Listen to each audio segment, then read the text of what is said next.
প্রিয় শিক্ষার্থীরা, আশা করি সবাই ভালো আছো। আমি নওশাদ আলী, সহকারী শিক্ষক, ঘাটাল ক্যান্টনমেন্ট পাবলিক স্কুল ও কলেজ। তোমরা যারা দ্বিতীয় শ্রেণী থেকে তৃতীয় শ্রেণীতে উত্তীর্ণ হয়েছো, সবাইকে আজকের গণিত ক্লাসে স্বাগতম।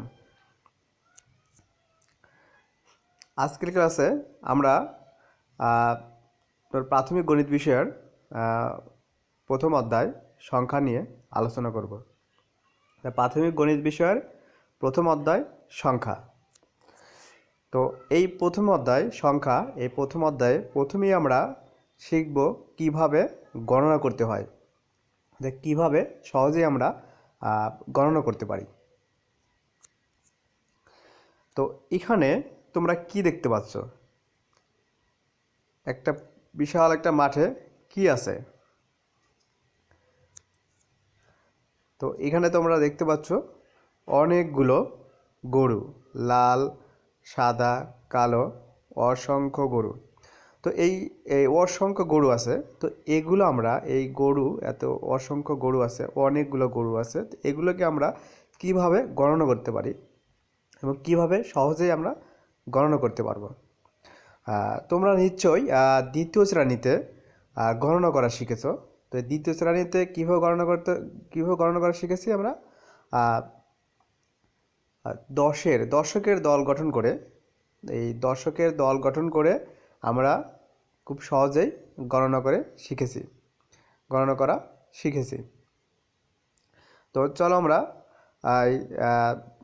দশের দল গঠন করে কিভাবে সহজে গণনা করা যায় সেটা আমরা দেখব। এখানে তোমরা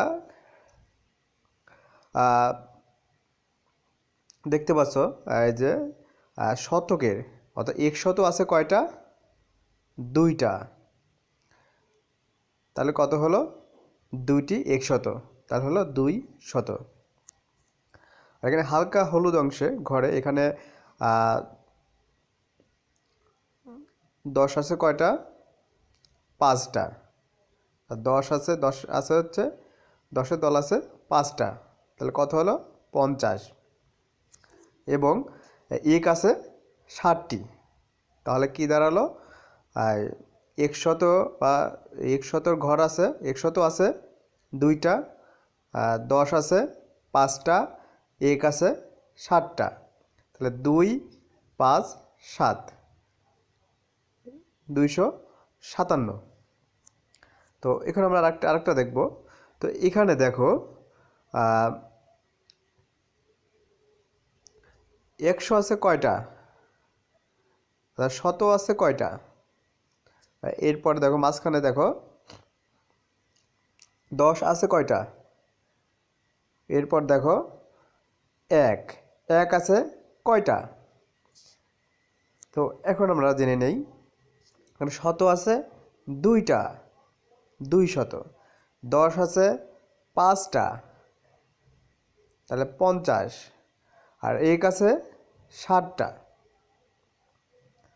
তাহলে এখানে কি দাঁড়ালো?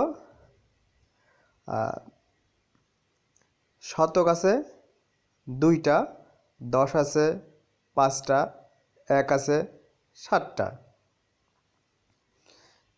তাহলে শতকের ঘরে হচ্ছে 2, দশকের ঘরে 5, এককের ঘরে 7। তাহলে আমরা একে অঙ্কে লিখবো হচ্ছে 2, 5, 7, এবং কথায় লিখবো কি? 257। অঙ্কে লিখবো 2, 5, 7, কথায় হচ্ছে 257। তো এইভাবে আমরা হচ্ছে খুব সহজেই গণনা করতে পারি বা গণনা করতে পারবো। তো প্রিয় শিক্ষার্থীরা, আশা করি তোমরা বুঝতে পেরেছো এবং তোমরা এরকম আরও অনেকগুলো অনুশীলন থেকে এবং আরও অনেকগুলো সংখ্যা কীভাবে গণনা করা যায় সেগুলো তোমরা হচ্ছে চেষ্টা করবে। সবাইকে ধন্যবাদ।